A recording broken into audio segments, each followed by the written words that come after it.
ცოტა უცნაურ ამბავში აღმოჩნდი ჩემო ძვირფასო ლუკა. მიხარია სხვათა შორის, რომ ესეთი ფორმატის ინტერვიუს პირველად თან მე ვიცი, რომ შენ რესპონდენტის ამპლუაში ყოფნა არ გიყვარს და ეს უფრო מחარებ. თან შენ რო დაგხვდი, რომ ამ კონკრეტულ ეპიზოდს ერთადერთს და აღარასდროს სხვა დროს წამყვანი შეეცვლებოდა და შენ იქნებოდი მესამე ფურცლის წამყვანი. ეს საინტერესო იქნებოდა შენ ადგილას ამ გადაცემის პროდიუსერიც რო იჭდეს. თაზო? ერთ დღესაც. თაზოსაც მოუწევს. მოუწევს. როდესაც კითხვებს წერდი, ფიქრობდი, რომ რა ვკითხო თქვენ, იმიტომ მე და შენ ამ წლების განმავლობაში ძალიან ბევრ რამეზე გვისაუბრია არაერთხელ. მაქსიმალურად ვეცადე, რომ ისეთი კითხვები დამესვა შენთვის. რაზეც ნალაპარაკები არ გვაქვს აქამდე და აი საბოლოოდ დაინტერესოა. გადაცემის ბოლოს მაინტერესებს, რამდენად გამომივიდა ეს. გადაცემაშივე გითხრა თუ გადაცემაშივე ვითხარი, რამდენად ასე ვთქვათ მოულოდნელი თუ არა, ასე ვთქვათ ისეთი კითხვები დაგვისვა, რაზეც არ გვისაუბრია აქამდე. ან ყოველ შემთხვევაში არ მიკითხავს. კეთილი, ძალიან მაინტერესებს. დავიწყოთ. დავემზადებოდი მე სხვა შორის ამ ინტერვიუსთვის. ამდენჯერმე შემოგხედე და არც მიფიქრე რომ მე ხო ჩამეხედავ. როგორი არის დავით ქაშიაშვილი? ოღონდ არა ჟურნალისტი. როგორი ადამიანია დავით ქაშიაშვილი? ისე დავანახოთ ეს მაყურებელს, ისე ვთქვათ უბრალოდ, რაც აქამდე არ უნახავთ. სუბიექტური ვიქნები მაინც, როცა ჩემ თავზე უნდა ვისაუბრო, ობიექტური ვერ ვიქნები და სიმართლე გითხრა, როგორი ადამიანია, არ ვიცი, ბევრნაირი ადამიანი ვარ, ბევრი ვინმე ვარ. როგორ გინდა რომ ადამიანებს დაამახსოვრდე? როგორ მინდა რომ დავამახსოვრდე? ალბათ საქმით, რასაც ვაკეთებ, ურთიერთობებით, რა ურთიერთობებშიც ვარ ადამიანებთან. ფიქრები არა მაქვს, როგორ შეიძლება დავამახსოვრდე, მაგრამ მინდა რომ დავიმახსოვრო ის, რაც ვარ სინამდვილეში და რაღაცნაირად ეგ ხო გარდაუვალი ამბავია, ცას არავინ გამოვეკერებით და კი, სწორად მაგას გულისხმობდი 100 წლის შემდეგ, რა თქმა უნდა. არა, ის 100 კაცო. 151 წელი რამით. სიტყვის მასალა. შეიძლება ახსოვდე როგორც კარგი ჟურნალისტი, შეიძლება ახსოვდე როგორც კარგი მწერალი. ან უბრალოდ კარგი ადამიანი. ეს შენთვის რომელი უფრო მნიშვნელოვანი არის? ეგეთი უცნაური რამე მჭირს. ერთი რამ და არასდროს არ მომწონს ერთი რამ, ერთი მუსიკა, ჟანრი, ბევრი ჟანრი მომწონს. ხილი ერთი კონკრეტული რომ ეკითხებიან რა გინდა, ვერასდროს ვერ პასუხობ. ნიკოლოზა მეკითხება ხოლმე ხშირად, ჩემი უმცროსი შვილი, აი იცის ეს მოგწონს. შეუძლებელია რომ გადავწყვიტო ეს, ან ეს, იმიტომ რომ ერთი არასდროს არაფერი არ მინდა. სულ ვერავარჩევ, მაგრამ მინდა რომ ადამიანებმა დამიმახსოვრონ ჟურნალისტი, რომელიც ბოლომდე პატივსცემდა პროფესიას. ან შენ როცა აღარ იქნებ და შენზე ისაუბრებენ ადამიანები, გინდა რომ ბევრი ისაუბრო. მინდა რომ ისაუბრო, კი ბატონო. შეიძლება ასეც. კი ბატონო. რა მომენტში გადაწყვიტე რომ ჟურნალისტიკა იყო ის რის იკეთებაც გინდოდა და თუ არსებობდა შენ ცხოვრებაში ვინმე ისეთი ადამიანი, ვინც ამაზე ესეთი დიდი ზეგავლენა იქონია. სპონტანურად გადავწყვიტე, არ ვიცოდი რა მინდოდა რომ ყოფილიყავი. ეხლაც არ ვიცი, არასდროს არ ვიცი რა მინდა ხვალ რა მოხდება, ამაზე არ ფიქრობ თვას შემდეგ. რომ გამეაზრებინა 17 წლისას, რომ ასეთი დიდი პასუხისგებლობა იყო, განაპასუხისგებლობის აღებების მეშინია არა. მაინც სხვა პროფესიას ავირჩევდი, იმიტომ რომ ეს არის უდიდესი პასუხისგებლობა, ეს არის რაღაცა ჩრჩილის ეფექტი, ჭამ და საბოლოო ჯამში აღმოაჩინე რომ შენი თავი შეჭამე, ხო? მაინც სხვა პროფესიას ავირჩევდი, თუმცა აი რაღაც ბოლო წლებში მე-11 კლასში გამომდინარე იქიდან რომ კითხვა ძალიან მიყვარდა, წერა, ილიას დროებაში უკვე რაღაცებს კითხულობდი იმ ძველ გაზეთში. აი რაღაცნაირად მინდოდა რომ მეწერა და რაღაცა წერის ნაწილში ვფიქრობდი რომ ყველაზე კარგი პროფესია ეს იქნებოდა თან მაშინ კურიერის იმდროინდელი ვარსკვლავები პირველი თაობა კურიერისა მირებად შეიძლება წარმომედგინა და სულ მინდოდა რომ თუ რეპორტიორი ვიქნებოდი აი ეგეთი რაღაცა ხმაურიანი ამბების გამშუქებელი რეპორტიორი ყოფილიყო. აი ამ კითხვის გაგრძელება ვარსკვლავები ახსენე ხო კურიერის და თუ იყო აი ესეთი ვინმე ინსპირაცია ასე ვთქვათ შენი აი არ ვიცი ვისაც ბაძავდი ვის გამოც გადაწყვიტე პროფესიაში აღმოჩენა და ასე შემდეგ. ან მერე თუ გამოჩნდა. არავინ ეგეთი არ ყოფილა, მე არ მიყვარს ადამიანები, რომლებიც სხვათა ნაკუწებიდან ეწყობიან და რაღაც ქმნიან თავის თავს. ცხადია, ვიღაც მომწონდა, ვიღაც არ მომწონდა, ვიღაც ძალიან მაგრად მომწონდა, მაგრამ ამ ვიღაცის შეიძლება 10 რეპორტაჟიდან 2 ძალიან მომწონდა და 8 არა. მაგრამ არავინ არ მინდოდა რომ ყოფილიყავი და მინდოდა რომ ჩემი თავი ყოფილიყავი რაღაცნაირად თან იმ სტანდარტებს რაღაცნაირად ჩაობებულ შეხედულებებს ჟურნალისტიკაზე, რომ თითქოს ასეთი უნდა იყოს და არა ისეთი, ისეც არ ვეთანხმებოდი, იმიტომ რომ ეს ძალიან თავისუფალი პროფესია არის, რომელიც მუდმივად მოითხოვს ცვლას და თან ჟურნალისტური სტანდარტებიც არ არის ერთი რაღაცნაირი ესეთი მძიმე და ასეთი, ხო? ეს სტანდარტები მუდმივად იცვლება და თან მე ვფიქრობ, რომ ჟურნალისტს უნდა ჰქონდეს ინდივიდუალიზმი, უნდა გამოარჩევდეს აუდიტორია დანარჩენებისგან. აი ამ გადმოსახედიდან ახლა უკან რო იყურები. ხო. რო არ ყოფილიყავი ჟურნალისტი, ვინ იქნებოდი? თუ გიფიქრე? მე ფიქრია კი, ალბათ ვიქნებოდი რაღაცა მედიცინის სფეროში, ექიმი, აი რაღაცა შეიძლება სასამართლო ექსპერტი ყოფილიყავი, რომელიც აი მკვლელობის მიზეზს იძიებს აი რაღაც ესეთი. უფრო სამედიცინო მიმართულებით წარმომიდგენია ხოლმე ჩემი თავის სხვა შორის სიზმრებსაც ხედავ ექიმი რო ვარ.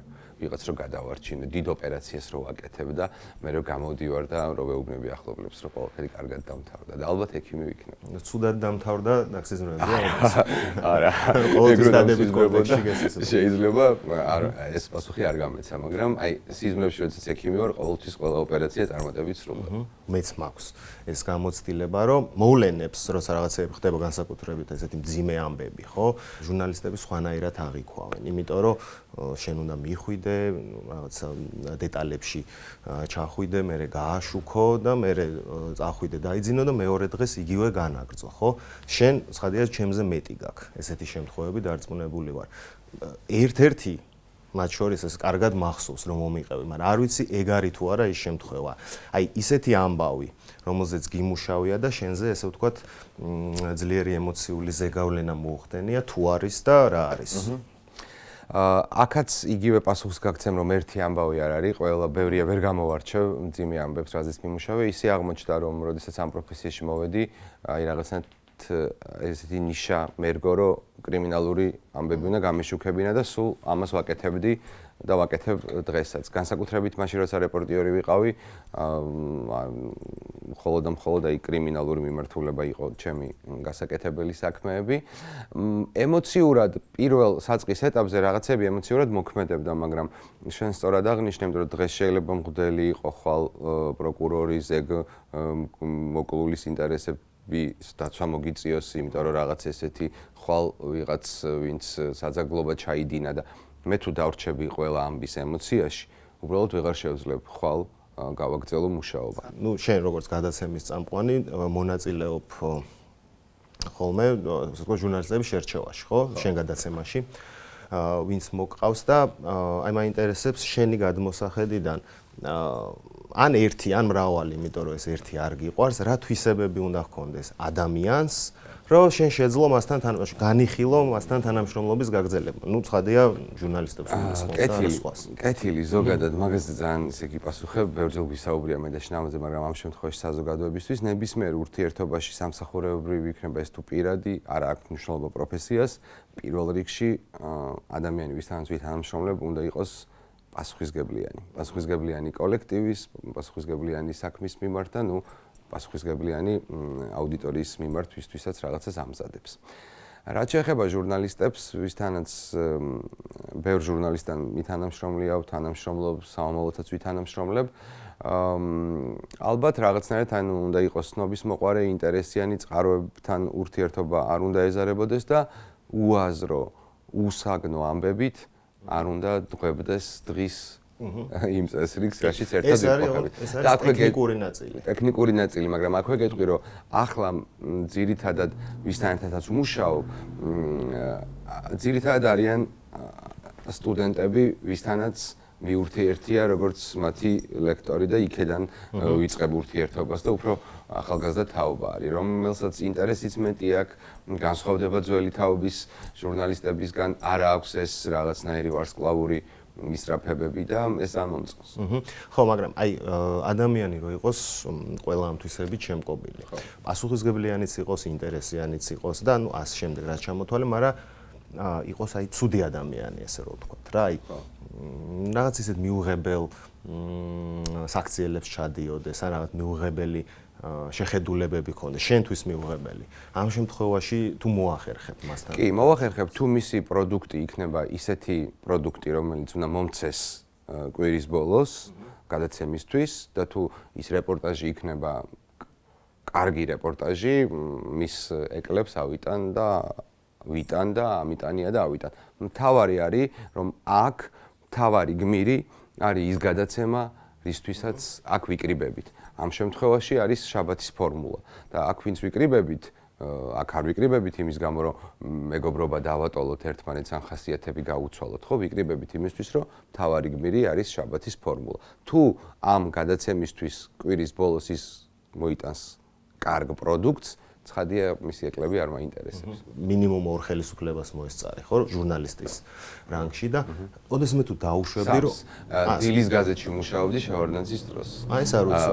და წერდი პატარა სტატიებს და დავალებული მქონდა ასევე ვარდების რევოლუციის აი გაშუქება სრულად არა, მაგრამ იქ თუ სტუდენტებისთან ინტერვიუს ჩაწერა. ცოტა ხანი მომიწია რა, იქაც ხო, მით უმეტეს სამს და თუ წარმოიდგენდი, რომ აი აქამდე ამ მდგომარეობამდე მივიდო და ქართული მედია დღეს და საერთოდ როგორ მივედით აქამდე შენი აზრით ეს ჟურნალისტ მედიის ბრალიც არის თუ ასე ვთქვათ მხოლოდ ხელისუფლებაში უნდა ვეძიოთ პრობლემა რომელსაც მედიას ძულს დღეს ხო მედიას ძულს იმიტომ რომ ის მედია რომელსაც ხელისუფლება აკონტროლებს მედია არ არის ეს უნდა ვთქვათ ცალსახად და არც გამოხატვის თავისუფლება არის ის რასაც ისინი აკეთებენ ისიც არ მომწონს როდესაც ვლაპარაკობთ გუშინ რა იყო იმიტომ რომ დღეს ცხოვრობ და დღეს რაც არის ეგაა მნიშვნელოვანი ხვალ რაც მოხდება ისიც არ უნდა იყოს მნიშვნელოვანი დღეს ხდება და ჩვენ ვლაპარაკობთ რა იყო ის რომ მაშინ ესე იყო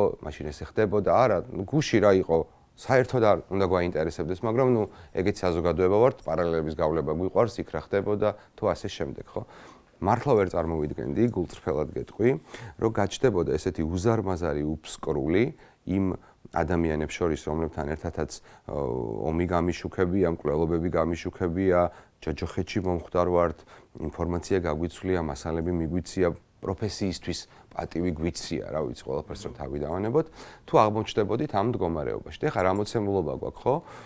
რაღაცა ხელისუფლება აკონტროლებს პირობითად ალბათ ტელემედია ბაზრის 90%-ს და 90% არ არის მედია, არის რაღაცნაირი ორგანიზაცია, რომელიც მაუწყებლობს დანაშაულებრივი ტექსტებით, იმიტომ რომ წარმოუდგენელი იყო სიზმრებს ხედავ ხოლმე და ექიმობის სიზმარიც მოგიყევი, ცუდ სიზმარშიც კი ვერ ვნახავდი, რომ დაგვიდგებოდა დრო და ვნახავდი რომელიმე ქართული ტელევიზიის ეკრანებიდან ასეთ ქარდებს დამნაშავე ნომერი 1, დამნაშავე ნომერი 2, როცა აკავებენ ახალგაზრდებს იმედი ასე აქვეყნებს. სახელი და გვარებიც აღარ აქვთ ამ ადამიანებს ამ რეჟიმისთვის, ხო? მაგის ინსპირაციის წყარო მგონი დედა ნომერი 1 და ჩობელი ნომერი 1 და ნომერი 37 ჯოჯოხეთურ წლებში, მაშინ ადამიანებს სახელებს უქრობდნენ, არ არსებობდა სახელები. გადაასახლებდნენ და ვიღაც გადაასახლეს, პატიმარი 1500 რაღაცა, ანუ აღარ ქონდათ სახელები.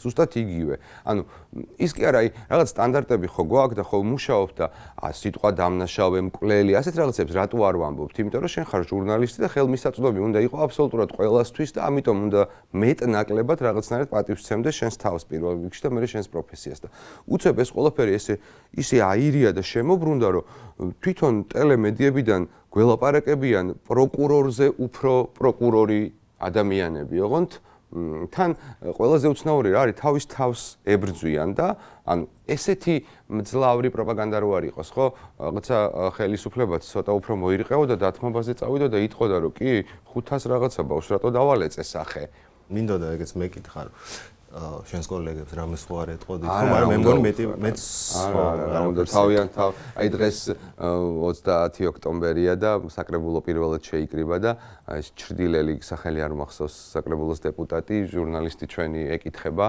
რაღაცასო და არაო ყველა თავის თავს თვითონ ამთავრებსო კი ყველა თავის თავს თვითონ ამთავრებს ვეთანხმები ბატონ ჩრდილელს ამ 10%-ზეც მინდა რომ გითხო ხო 10% ვილაპარაკოთ ობიექტურობა გითხოს რომელიც არ კონტროლდება ბრალდებები ისმის ხშირად ხო ნუ მაგას არ უნდა მივაქციოთ ცხადია ყურადღება თუმცა აი როგორ უყურებ ამ შემთხვევაში, აი აქეთ მხარეს ბჭყალებში, აქეთ მხარეს მდგომ მედიას, რამდენად უნდა დაიცვას ეს ობიექტურობა მედიამ და აი სად არის ზღვარი? ზოგადად მე ძალიან არ მომწონს იცი და გვისაუბრია ამაზე, როდესაც პროფესიაში შემოდის დიდი დოზით რაღაცნაირი აქტივიზმი. მაგრამ მე ისევ ჩემი გონება მეუბნება, რომ ისეთი მდგომარეობა არის ახლა შეუძლებელია, რომ აქტივიზმი პროფესიაში არ შემოიჭრას. მაგრამ აი ნახე რას გულისხმობ, მე საპროტესტო აქციებზე ხშირად ვერ ვნახავ ვერავინ, ხო? დავდივარ მასშტაბურ აქციებზე თითქმის ყოველთვის, მედიის სოლიდარობის აქციებზე, მაგრამ ყოველდღიურ აქციებზე რატო არ დავდივარ, იცი? იმიტომ რომ მე მიმაჩნია, რომ ჟურნალისტი, მოქმედი ჟურნალისტი,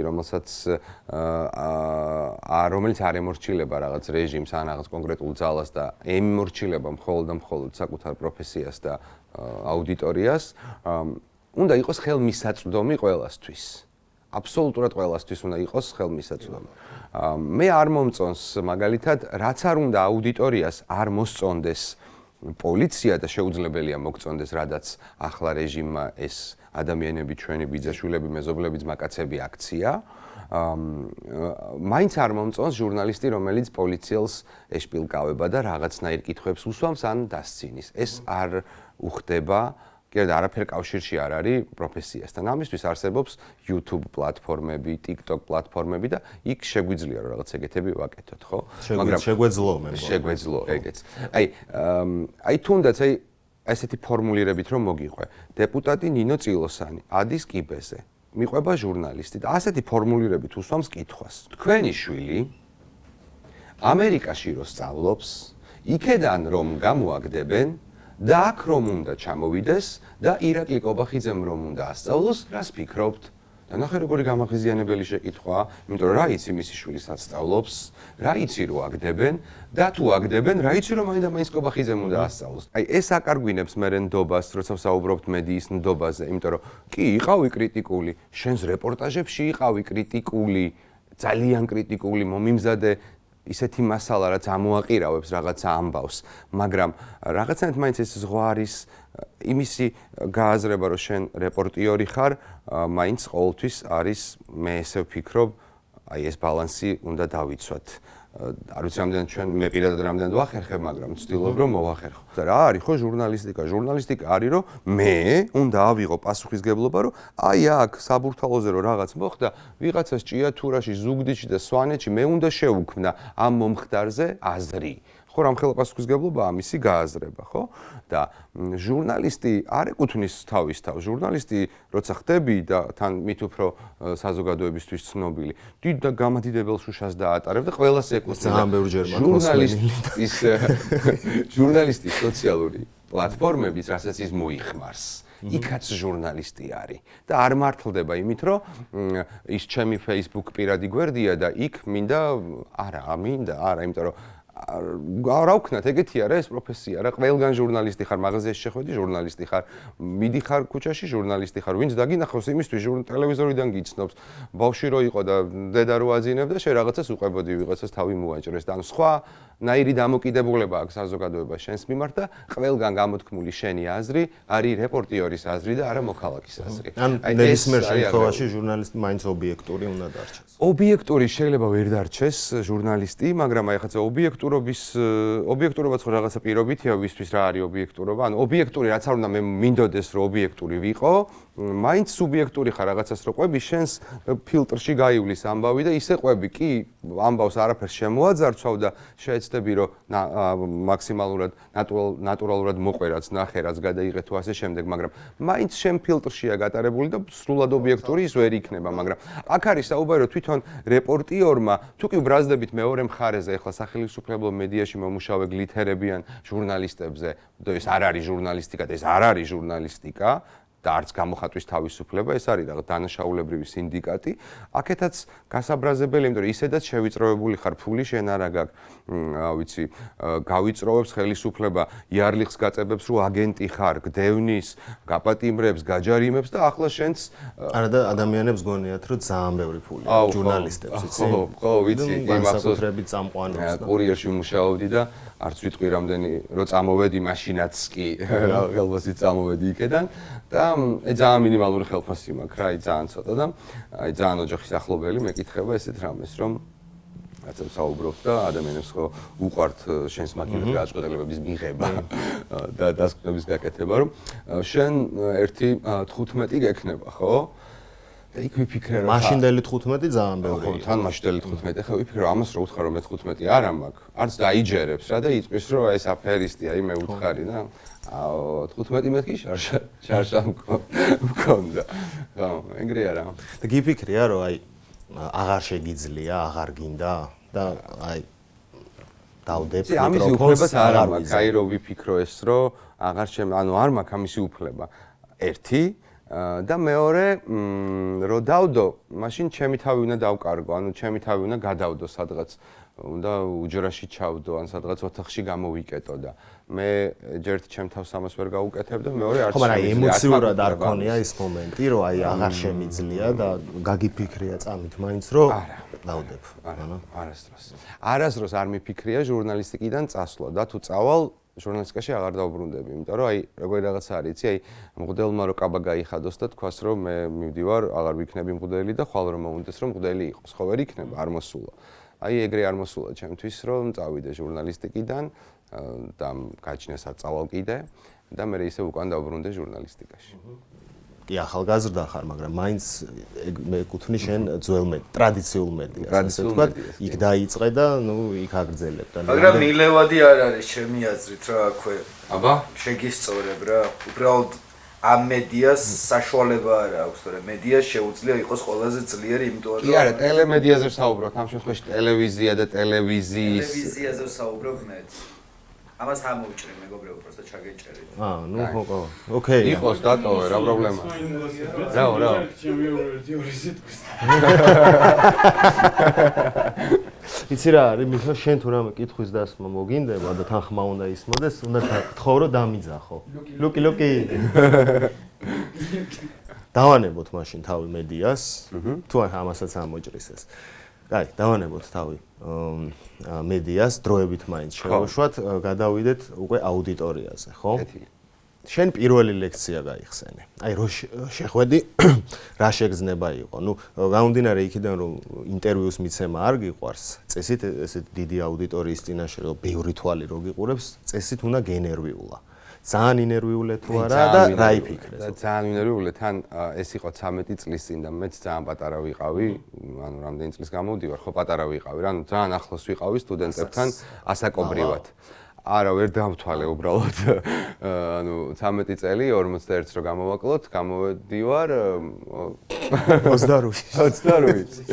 ხო და ამ ძალიან ახლოს ვიყავი უფრო ასაკით სტუდენტებთან. ეხლა უფრო დიდი სხვაობაა. ეხლა 18-19 წლის სტუდენტებს ვასწავლი და მაშინ 18-19 წლის მეც 20 და ძალიან ნერვიულობდი, იმიტომ რომ ჯერითი უდიდესი პასუხისგებლობა არის. მე ეს საგანი პირველად დავიწყე TSU-ში სასამართლო და კრიმინალური ამბების გაშუქება.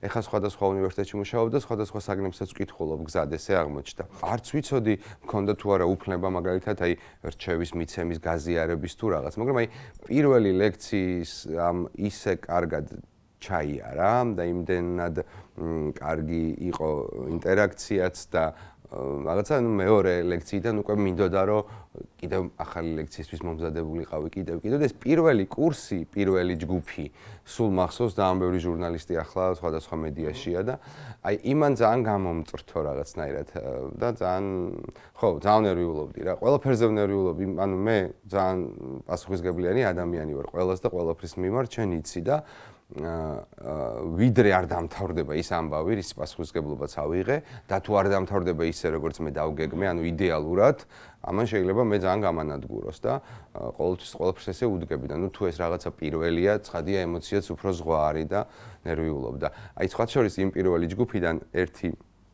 ძალიან შორს წაგვიყვანს, მაგრამ ერთი სტუდენტი ვერ დადიოდა რა, არასდროს არ მინახავს და რაღაც მე 7 თუ მერვე ლექციაზე მირეკავს რომ მე ესა და ეს ვარო და რაღაც ლექციაზე ვერ მოვდივარო და თუა დამიწერთო ნიშანსო და აი ერთხელ მოდი მეთქი რაღაც კონკრეტულ დავალებას მოგცემ და თუ ამ დავალებას გააკეთებ ნიშანს დაგიწყებ მეთქი ცხადია მარტივი რაღაც იყო და ფეხბურთელია ეს ბიჭი და მოვიდა ორსულ მეუღლესთან ერთად დიდი მუცლით რაღაც ჯოჯოხეთური დავალება მივეცი უნდა გამოიცნონ ეს თვითმკვლელობა რატომ მოხდა ვინ მოკლა თუ რაღაც ეგეთი და მეორე კვირას დაბრუნდა ისევ ლექციაზე სულ ორჯერ ვნახე ეს ახალგაზრდა კაცი და მითხარ რა ნიშანი არ მინდა უბრალოდ მითხარი ეს გაკვეთილი როგორ ამოხსნათო და ამ ადამიანმაც კი კურსის ბოლოს მიიღო ისეთი ქულა რომ გადასულიყო მე ისეც არ ანუ ჯერ არც ერთი სტუდენტის მიმართ არ მაქვს რომ ის რო აი დაუშვათ არ დადიოდეს აცდენდეს ანუ ვერ ანუ არც ობიექტურად ნიშანსაც ვერ დავწერ არა ობიექტურად რაც ლექციაზე ითქმება ისეთი რაც ჩვენ შორის დარჩეს? არა, აუდიტორიაში დარჩეს ვამბობ, მაგრამ მქონია შემთხვევები, რომ აუდიტორიაში არ დარჩენილა და წლების შემდეგ პროპაგანდისტულ მედიაზე მომუშავე ჟურნალისტს უთქვამს, რომ როგორ გავბედე მისი რეპორტაჟის აუდიტორიაში განხილვა და როგორ თვითონ თავის თავს რო კითხოს, რომ რატომ გაბედა რომ იყოს პროპაგანდისტი, ალბათ ეს იქნება უკეთესი. იმიტომ რომ ხა ცოცხალი პროცესია ლექცია და ხა თუ ამ კვირაში მივდივარ და რაღაცას განვიხილავ, ცხადია განვიხილავ, ღარიბაშვილის სახლიდან ამოიღეს თუ არა ეს ოქროებს რო დააკავეს ინფრასტრუქტურის და გაჩხრიკეს ინფრასტრუქტურის. ანუ ცხადი ეს თემა მექნება და შევადარებთ ამან როგორ გააშუქა ამან და იქვე გავარჩევთ ამას რა აკლდა, რა იყო ზედმეტი და ასე შემდეგ, ხო? შენი ჟურნალისტების სიუჟეტებიც ხომ იქონდა? ეგ რაღაცომ იქონდა? ჩემი ჟურნალისტების რეპორტაჟები რატომ იმაქვს ხოლმე ლექციაზე? ხო. სხვა შორის შენი რეპორტაჟები ბევრი წამიღია. მაგიტო გეკითხე. ანუ ეგეთი ფორმა არის, რომ აი მზა რეპორტაჟი დავშალო და დავალებად მივცე, აი დაშლილი ფაზლი, რომელიც სწორად უნდა აწყონ და რეპორტაჟს თუ დავშლი, თავს ბოლოს შუას მოვურღვევ და მე მოგცემ დავალებად, შენ თუ სწორად ამიწყობ, ესე იგი ეს ფაზლი ააწყე და ეს კარგი სამუშაოც არის და ნუ ესეთი უფრო პრაქტიკული დავალება არის და მე ჩემი მიზანი არის რომ შევდივარ აუდიტორიაში 15 ლექცია მაქვს ხოლმე მთელი სემესტრის განმავლობაში რომ აი მინდა რომ ეს ჟურნალისტი ნებისმიერი ვინც აუდიტორიაში არის და ესწრება ხოლმე ლექციებს ნებისმიერ რედაქციაში რომ მოხვდეს იყოს კონკურენტუნარიანი მუშა ჟურნალისტებთან და ამიტომ ამ მეთოდს ვარჩევ რომ იყოს ცოცხალი, ნამდვილი და ახლა როგორიც არის და რაც არის საჭირო ჟურნალისტიკაში, ამაზე ვისაუბროთ და არა იმაზე, გადასარევად წერდა თუ არა, წარსულ დროში ვიღაც რაღაცას. კი ბატონო, სტუდენტებისგან ან შენზე უმცროსი ჟურნალისტებისგან ხო, რომლებიც ან დამწყებები არიან, ან სადღაც შუაში არიან, არ აქვს მნიშვნელობა, შენ თუ გისწავლია რაიმე ისეთი, რაც გამოგიყენებია მერე პროფესიაში და ანუ თუ გახსენდება რა იყო ესეთი. კი, მისწავლია, იმიტომ რომ ნახე მე ახალგაზრდა ჟურნალისტებთან ურთიერთობამ რა დამანახა, იცი რომ ისინი არ ემორჩილებიან რაღაც დოგმებსა და სტანდარტებს, რასაც მეც არ ვემორჩილები და არ მომწონს და არ ვთვლი რომ ამ პროფესიას სჭირდება რაღაც ჩაბეტონებული შეხედულებები და სტანდარტები, ხო? მათ შორის საუბრობ ეთიკურ შენს ნათქვამსაც რო არ დაემორჩილონ, ესე ვთქვათ რა რეაქცია გექცე.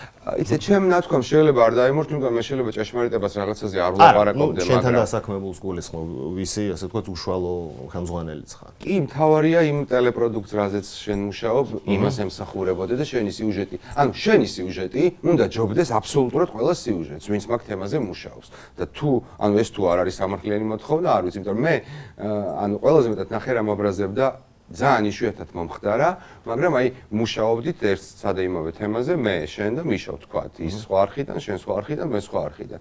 მე დღის ბოლოს რომ ვუყურებდი ჩემს სიუჟეტს აღარ ვუყურებ, იმიტომ რომ ხო ვიცი რაც მომამზადე, მაგრამ მაქვს ეგეთი რომ გადავართო შენ თარობა, შენ რა მომამზადე, ანუ რომ მომხდარიყო ესე რომ მიშო მან შენ მაჯობეთ, ანუ უფრო მეტი იმუშავე და თქვენ უფრო კარგი წყაროები გყავდათ, ძალიან მანერვიულებდა ეგ ამბავი და მეორე დღეს ვიყავი ძალიან შეიძლება განადგურებული ყოფილიყავი, რომ ეს როგორ დამემართა და შესაბამისად ეგ მიდგომა, რომ შენი რეპორტაჟი უნდა იყოს ყველაზე კარგი რეპორტაჟი და ეს რა ვიცი შეულებრივი მოთხოვნაა რა, იმიტომ რომ შენც ხომ უნდა გქონდეს ეგ ამბიცია, რომ შენი სიუჟეტი ადამიანებმა გაიგონ და იმახსოვრონ თუ ასე შემდეგ და ხო, სხვა შორის შენ კარგი რეპორტიორი ხარ, უბრალოდ რატო ვიყავ. დაკოჭლდი არ ვიცი. ვიყავი. კი, და ესეც მომისმენია ბევრჯერ. ეხლა გამახსენდა რომ დამავიწყდა ერთი კითხვის დასმა. აი, რა არის შენთვის ისეთი რამ, რაც ჟურნალისტმა არ უნდა იკადროს არასდროს და თუ იკადრა, ან თუ გააკეთა ეს დამთავრებულია, ის ჟურნალისტი აღარ არის. ხო, შეიძლება ერთი არ იყოს, ბევრი იყოს, ეს ერთი რო არ გიყვარს და რაღაცა ცდუნებებს უნდა გაუძლოს, ეს ცდუნებები არის მრავალი, იმიტომ რომ ერთ ცდუნებას მაინც თუ ვერ გაუძელი, მაშინ ჩავარდები რა შენ თვითონ. ან ცდუნებებს უნდა გაუძლოს, ძალიან ბევრი ცდუნება არის ამ პროფესიაში, ასეთიც, ისეთიც, ფერადიც, შავ-თეთრიც, ამ ყველაფერს უნდა გაუძლო რა, ეგ არის რა. და უნდა გახსოვდეს, რომ შენ ემსახურები პროფესიას რეპორტიორი და ეკუთვნი საზოგადოებას. კერპები არ უნდა ყავდეს და ყველა რესპონდენტს მე გუშინ რაღაცაზე ვკამათობდით, შენ არ იყავი ოთახში სხვათა შორის და არ დამეთანხმა ერთი ჟურნალისტი, მაგრამ მე ესე მგონია რომ რესპონდენტს არ აქვს ჟურნალისტისთვის არ უნდა ჰქონდეს გენდერი, არ უნდა გამოარჩევდეს, ყოველთვის უნდა დარჩეს მათთან თქვენობით ფორმაში და უთქვამს ადვოკატებს რა ვიწყლებია რომ ურთიერთობთ სამსახურებრივად, აუ დავით თქვენობით რატომ ელაპარაკები ისევ და მე მინდა რომ თქვენობით გელაპარაკებოდე რომ ეს რაღაცა დისტანცია ზღვარი არსებობდეს ჩვენ შორის რომ მე შენთვის რესპონდენტისთვის სულ რეპორტიორი ვიყო და არა დავით წამოგავაბოლოთ რა სხვასთან გავაბოლებ და სხვასთან დავლევ ყავას მეგობარის და განსაკუთრებით მე მგონი პოლიტიკოსებს ეხება. განსაკუთრებით პოლიტიკოსებს ეხება. როდის აღმოჩნდებიან ხელისუფლებაში. კი და არც ერთ პოლიტიკოსთან, კი და არც ერთ რესპონდენტთან არასდროს ფოტო არ გადამიღია თუ არ ჩავთვლით თბილისის საქალაქო სასამართლოში არ ვიცი რატო იყვნენ კახი კავსაძე და გივი ბერიკაშვილი ერთად მოსულები. არ მახსოვს რა თემაზე იყვნენ და ნუ მათ თხოვე რომ ფოტოს გადავიღებ თქვენთან თქო და აი ეგ ფოტო მაქვს ხოლოდ. აი სხვა ფოტო ვინმე რესპონდენტთან ან ცნობილ ადამიანთან რომ გადამეღოს არ მახსოვს. გან იმიტომ რომ არა, იმიტომ რომ უბრალოდ არანაირად არ უნდა გაუჩნდეს ჩემს რომელიმე რესპონდენტს თავში აზრი რომ მე ვარ მისი რაღაცა მეგობარი ან ახლობელი თუ რაღაცა მისიანი ერთი სიტყვა. აქვე რა ჟურნალისტებმა რო იცოდნენ. რაო? რაც თუნებებს უნდა გაუძლოთ და შეეგონ რომ უნდა იყვნენ მთელი ცხოვრება ღარიბები, ხო, წადია კი. ეგ არის თუნებების წვრილი გლითერებიანი თუნება ეგა. გადავიდეთ ახლა წიგნებზე. წიგნებზე? ხო. შენი წიგნის პერსონაჟები. ხო. ნამდვილები არიან თუ იგონებ? ნამდვილები არიან, რომლებსაც აქვთ აი ჩემს თავში არსებული სხვების ამბებიდან წამოღებული სხვადასხვა დეტალები. კი, ნამდვილები არიან. აი პირველ რომანში, რომელსაც უცნაური სახელი ჰქვია მორნი ბიეკა, იქ არიან გამოგონილი პერსონაჟები, იმიტომ რომ ის ცოტა უფრო სხვა ჟანრია და ამ ოთახში, ან იქ გვერდით ოთახში, სადაც ასე ვთქვათ მოღვაწეობ, იქიდან თუ არის ვინმე შენ წიგნში? მე. შენ გარდაცხადე, შენ თანამშრომელი, შენ მეგობარი, მაგაცია ასე შემდეგ. აქ ვისაც გულისხმობა, აქ ვინც ვარ თავი. თორე ვიღაც შეიძლება იყოს ჩემი მეგობარი, ან ახლობელი, რაღაც ფრაგმენტი მისი წამოღებული რომანში. ხო, ეს ცალკე კითხვათ მიწერია საკუთარ თავზე, მაგრამ ესე ძალიან მოკლედ უპასუხე მე. ანუ ხარ თუ არა შენ ასე ვთქვათ, შენივე წიგნის რომელიმე პერსონაჟი გმირი. კი, ვარ, რომელი რომანიდან გაინტერესებს და გიპასუხე. მე მხოლოდ პირველი მაქვს წაკითხული. მორნი ბიეკაჰიდან. სიმართლე გამხელილის ჯობს. მორნი ბიეკაჰიდან ალბათ ვინმე ვარ რა. ალბათ კი და ვინმე. სხვებში, ანუ ორი სიტყვით რო თქვა, ანუ რა ვიცი თუ გინდა არ თქვა. ვირთაგვადან ვერ ვიტყოდი რომ მერაბი სრულყოფილად მე ვარ რეპორტიორი არის, მაგრამ რადგან პროფესიად რეპორტიორი შევარჩიე, ბევრი რამ ჩემი გამოცდილებიდან, რომ მომექსოვა ეს ადამიანი ფურცლებზე, უნდა ნამდვილი ნატურალური ამბავი გამომეყენებინა. თავიდან თითქოს ინჟინერი იყო, ეგრე მქონდა გადაწყვეტილი და მე ვიფიქრე, რა ვიცი მე ინჟინერის და მოდი იყოს რეპორტიორი და ნუ გახდა ეს მერაბი რეპორტიორი და წამოიღო ბევრი რამ ჩემი. რაღაცეები შეიძლება არის, მაგრამ ეხა ესე დეტალურად მგონი არ არის საჭირო რომ მოვყვე და რაც შეეხება რომანს რაღა დროს ტექნოა, იქაც ერთი პერსონაჟი ვარ, მაგრამ არ ვიტყვი რომანი. თუ არსებობს რაიმე ისეთი ამბავი შენ ცხოვრებაში, რომელზეც დაწერას ჯერ ვერ ბედავან ან არ გინდა ან ასე. ოღონდ არა როგორც ჟურნალისტი, როგორც მწერალი. ვერ ბედავ არა, უბრალოდ ჯერ არ მინდა, იმიტომ რომ მე თვითონ მინდა რომ მაგ ამბის ყველა ვერსია უკვე განვიხილო, რაღაცა ფილოსოფიურად გავაანალიზო, შემომთავაზოს ჩემმა მრავალმა გონებამ სხვადასხვა ვარიაციები და მე შეიძლება დავწერო. გული არ დამწყდება რომ არ დავწერო, მაგრამ ვერ ვბედავ არა, უბრალოდ ჯერ არ არის ის ამბავი მზად იმისთვის რომ მე ის დავწერო. იმიტომ რომ არ დამთავრებულა, თუნდაც შეიძლება ამიტომ. ბოლოს მაინტერესებს ჟურნალისტიკაში იქნება ეს, რა ვიცი, წერილობაში რომელი პრიზმიდანაც გინდა იმიდან შეხედე, ზოგადად მოქალაქის პოზიციიდან, აი ხვალ რა იქნება? აი დღეს ხო ესე ვართ, აი შენი აზრით ხვალ რა იქნება? იმიტომ რაღაც უნდა მოხდეს. ანუ წარმოდგენა არა მაქვს, მართლა არ ვიცი. ანუ არასდროს არ მიცხოვრია, არასდროს და ვერასდროს ვერ ვიცხოვრობ იმით, ხვალ რა იქნება. თავარია დღეს რა არის. მართლა გულწრფელად ხო მიცნობა რა. იმიტომ არ ვიცი რა ხა რაღაცა პროგნოზი რო გამოვთქვა, უნდა იყოს რაღაცა არა, კონკრეტულ პროგნოზე კი არ გეკითხები, რომ აი, არ ვიცი, ვიღაც დაინიშნება, ანუ ვიღაცას მოხსნიან, პრინციპში ეგეც მარტივი გასაკეთებელია. ანუ მეცდის რასაც მეუნები, ხო ნახე, კანონზომიერება არის, რომ კარგი ამბავიც კი დიდხანს არ ნარჩუნდება, ხო?